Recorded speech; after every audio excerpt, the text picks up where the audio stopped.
What's up, y'all? Make sure my little mic is on. What's up, y'all?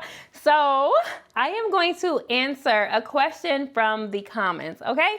I want to make sure that you all feel heard and that you all are getting what you need from this channel. So please put your question in the comments. I don't care what your question is. Put it in the comments because it does help us creators know what you need, what you're seeking, things like that. But also, like, sometimes we run out of ideas and it's really nice to be sparked with something new, something fresh. And this question, I really enjoyed it and I'm excited to answer it. So, oh, and thank you to 300 subscribers.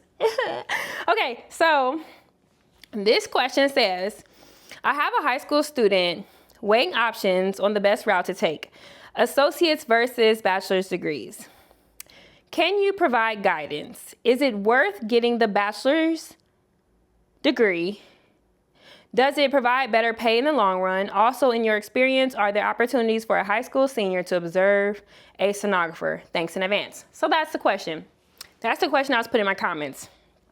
And let's talk about associate versus bachelor's degree. Okay, I'm a sonographer and I'm sure this works the same way in a lot of tech related fields. So in the world of sonography, having an associate's degree versus a bachelor's degree when you're applying to like a hospital ultrasound tech role, like a regular ultrasound tech role, doesn't matter. It doesn't. I have worked all over this beautiful country and let me tell you, okay, I am PRN and a lot of places has a PRN fixed pay, and that's fixed pay regardless. That's just you're a PRN in a certain department. So I have a fixed rate, and my extra degree doesn't get me anything better in that area. When it comes to how much you are paid as a sonographer, if you're full-time or part-time, it usually goes off of years of experience, and sometimes it goes off of your credentials as well. So someone working, let's say, as an ultrasound sonographer with 7 years experience and 3 specialty exams may get paid more than someone that's a 5-year sonographer with 2 specialty exams. So, you know, the first sonographer has extra specialty work under her belt, as well, her or his belt, yeah, as well as extra years of experience, okay? So there's that.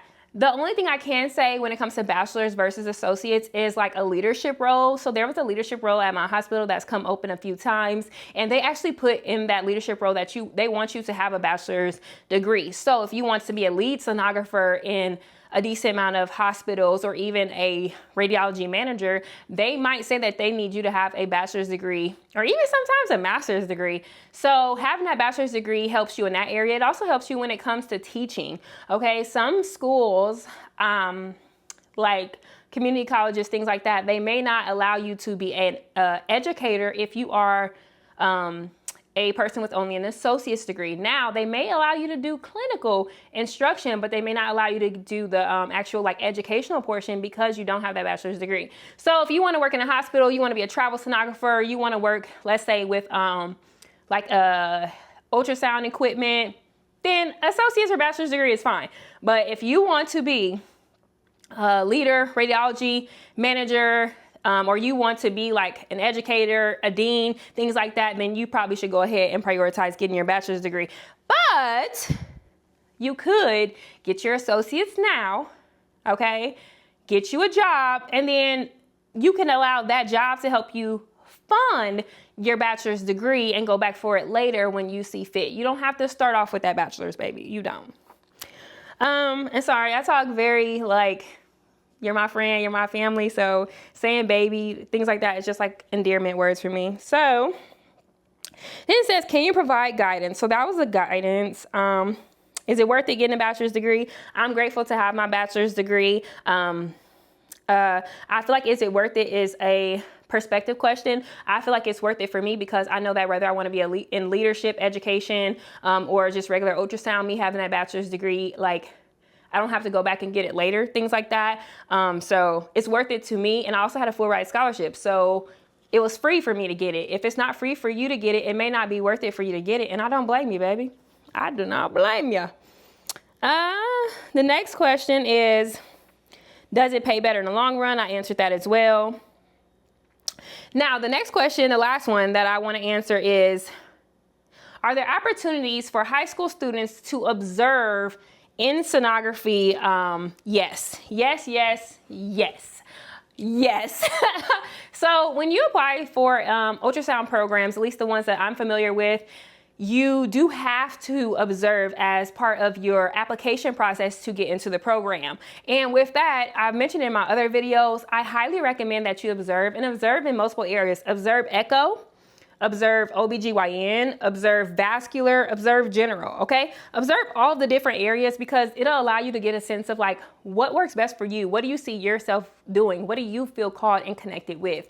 And the same with like observe X-ray, observe CT, observe MRI, observe all that you can observe, especially while you're in high school. Sometimes it's so super duper simple for you to just, call, get in touch with somebody and say like, hey, like I'm a graduate and this is what I'm interested in, or hey, I'm a freshman in college and I would like to come observe, at your hospital and things like that. So just ask questions and create opportunities for yourself. If you're not already a part of a program, just literally call and ask questions because you don't know what you don't know, and what works at one hospital may not work at the other. So hospital A may say, hey, you're not in college yet, that's okay, you're in high school, come observe us. Hospital B might say, hey, no, we have policies and things like that and you can't do that, but it doesn't hurt to ask, okay? And I also like to say, don't take no the first time as like your final answer. Call and ask 1, 2, or even 3 times sometimes, because you might get somebody else on the line, or you might verbalize your request in a different way to allow them to say yes. But absolutely observe, and observe all the specialties. Don't just stick to what you believe you know. There's so many fields in healthcare that you do not know about. Please, baby, observe. All right, y'all, that's all I got for that question. Thank y'all for sticking with me. I love y'all. Clocking out. Bye.